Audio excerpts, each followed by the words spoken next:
Welcome everyone in my channel NP Maths, the point-to-point solutions for the every questions for the CBSE classes and NCERT.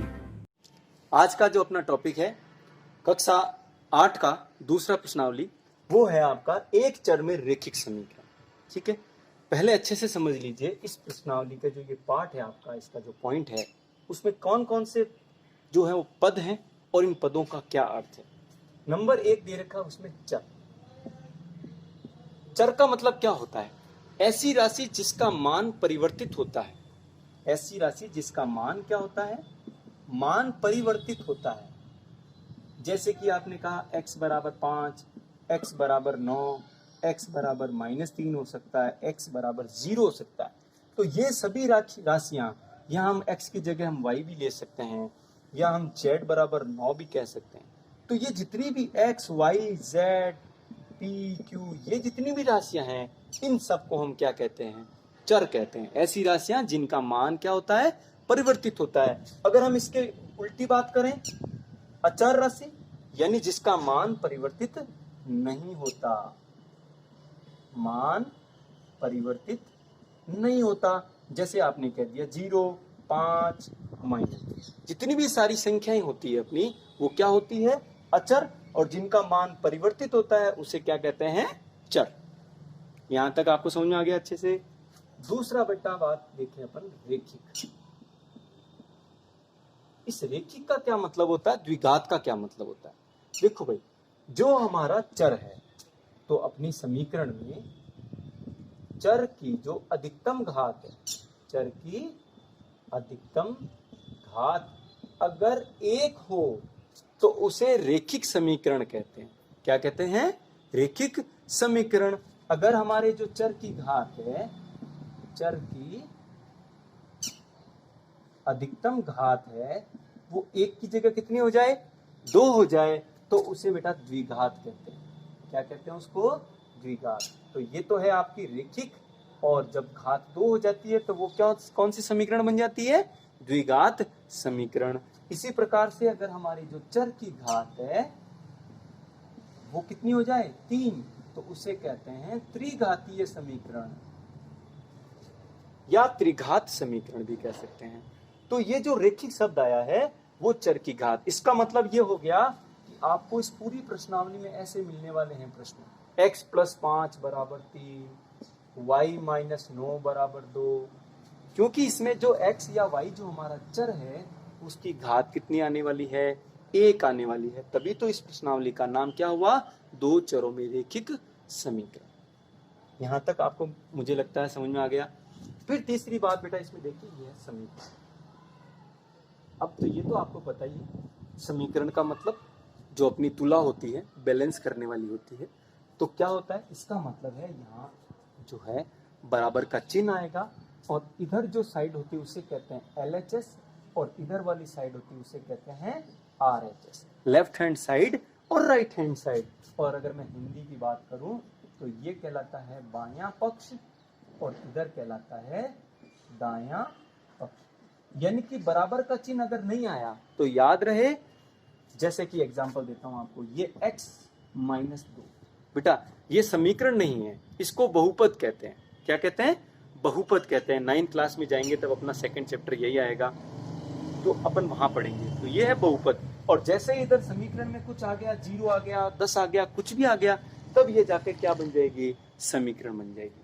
तो यानी कि आज की इस प्रश्नावली में अपन क्या पढ़ेंगे? एक चर में रेखिक समीकरण, यानी हमारे पास x या y में कोई एक समीकरण आएगी और उसको अपन हल करना सीखेंगे कि उनको हल कैसे करते हैं। ठीक है, तो चलो स्टार्ट करते हैं अपना दो चरों में रेखिक समीकरण। बेटा साथ साथ लिखते जरूर जाना। ठीक है, तो हल करना सीखते हैं। अपना पहला जो क्वेश्चन है वो है आपका x - 2 = 7। अपन दूसरे क्वेश्चन को भी साथ साथ डिस्कस कर देंगे, वो है y + 3 = 10। और जो थर्ड क्वेश्चन है वो है 6 = z + 2। ठीक है, इन तीनों क्वेश्चन को अपन साथ में हल करते हैं। देखिए नंबर 1, x - 2 = 7। ये बराबर के इधर कौन सा पक्ष हो गया बेटा? ये है आपका बायां पक्ष, और इधर कौन सा हो गया? दायां पक्ष। Left hand side, right hand side. इसको जब हल करते हैं तब एक सीधा सा तरीका है, आपको एक वर्ड आना चाहिए याद, पक्षानांतरण। ये समझ में आना चाहिए ये क्या चीज होती है। पक्षानांतरण का मतलब पक्ष प्लस अंतरण, यानी कि पक्ष का परिवर्तन होना।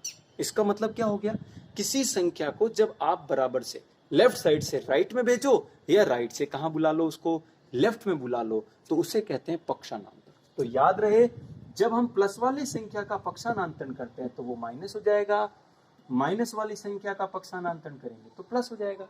इसका मतलब प्लस बन जाता है माइनस और माइनस बन जाता है प्लस। मैं एक ही तीर में यहां ऐसे लगा दूं, प्लस माइनस बन जाता है और माइनस क्या बन जाता है, प्लस बन जाता है। ठीक है, प्लस माइनस एक दूसरे में चेक। इसी प्रकार से अगर गुणा वाला नंबर है वो क्या बन जाएगा, आपका भाग में चला जाएगा, और कोई भाग वाला नंबर है ना तो वो क्या बन जाएगा, गुणा में चला जाएगा, दूसरे पक्ष के गुणा में। यह है पक्षानांतरण का नियम। अब अपन यहाँ अच्छे से शुरू करते हैं। देखिए, आपको किसकी वैल्यू निकालनी, किसका मान निकालना है, एक्स का।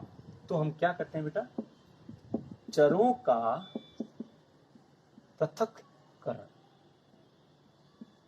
यानी कि वेरिएबल को सेपरेट करना। और वो कब होगा, जब ये कहता है भाई मैं एक्स जो हूं मुझे अलग कर दीजिए, मुझे मेरा मान निकालना है। तो इसके पास में कौन बैठा हुआ है, -2, इसका क्या करेंगे, पक्षानांतरण करेंगे। पक्षानांतरण करने पर, तो अभी मैंने बताया, देखिए राइट साइड में कौन बैठा हुआ है, 7। जैसे ही -2 को आप उधर भेजोगे तो वो क्या बन जाएगा, प्लस का 2 हो जाएगा। तो ये x बराबर 7 और 2 कितना हो गया, 9। यही इसका मान है। समझ में आ गया। चलो स्टार्ट करते हैं। देखो इसका अब इतनी माथापच्ची अपने को करने की जरूरत नहीं पड़ेगी, अच्छे से समझ जाओगे आप। सबसे पहले किसको भेजना है आपको, 3 को, चर को पृथक करना है ना। इसमें चर कौन है, y है। तो हम कहेंगे 3 का पक्षानांतरण करने पर, तो देखिए y अपनी जगह पर, 10 अपनी जगह पर, आपने प्लस वाले 3 को उधर भेज दिया तो ये माइनस में चला गया ना। तो यहां से y की वैल्यू कितनी आ गई, y का मान 10 में से 3 जाएगा तो 7 आ जाएगा। अब तो बात समझ में आई होगी, थोड़ी जल्दी आई ना, इससे ये जल्दी आई, उससे ये ज्यादा और आने समझ आने वाला है। अब यहां देखिए आप, किसका मान निकालना है आपको, z का। तो z अपनी जगह पर रहेगा तो 2 को इधर भेजना पड़ेगा।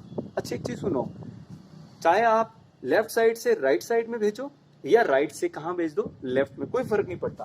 तो आप कहोगे हम किसका पक्षानांतरण करेंगे, 2 का पक्षानांतरण करने पर।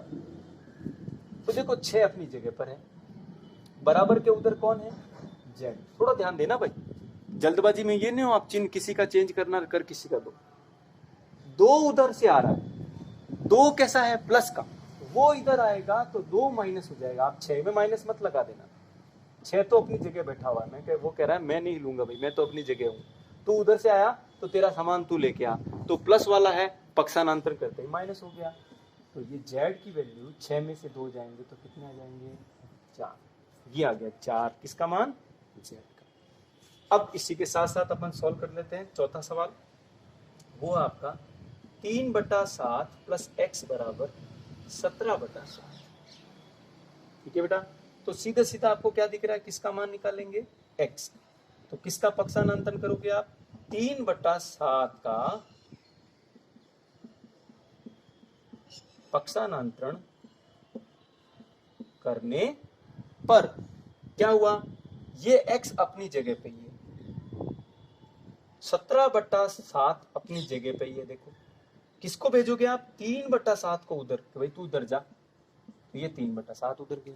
तो क्या होगा, दोनों का हर समान होता है तो हर वही लिख देते हैं। और 17 माइनस 3, 17 माइनस 3, तो x का मान 17 में से 3 गया तो कितना आया, 14/7। और 7 का भाग 14 में कितनी बार, 2 बार। तो ये मिल गया आपको x बराबर 2। समझ में आ गया। 5वां प्रश्न करते हैं शुरू। 6x बराबर 12 हल करें। यहां सीधा आपको किसको भेजना आपको, 6 को, क्योंकि अपना चर यही रहना चाहिए। तो किसका पक्षानांतरण करेंगे, 6 का पक्षांतरण करने पर। तो देखिए बेटा x आपका यही रहेगा, 12 अपनी जगह पे ही है, जो लेफ्ट साइड में है वो लेफ्ट में ही है, राइट में है वो राइट में। अब पक्षांतरण कर रहे हो आप 6 का, 6 इस x के साथ क्या हो रहा था, कुछ भी निशान नहीं है, इसका मतलब वो क्या हो रहा था, गुणा हो रहा था। और गुणा वाली संख्या कहाँ जाती है, भाग में जाती है। x का मान कितना आ गया, 6 का भाग 12 में 2 बार। बोलो बात समझ में आई क्या, आगे समझ में अच्छे से। अगला जो वीडियो होगा उसका अपन इसी प्रश्नावली का 5वें प्रश्न से आगे का करेंगे। Thank you.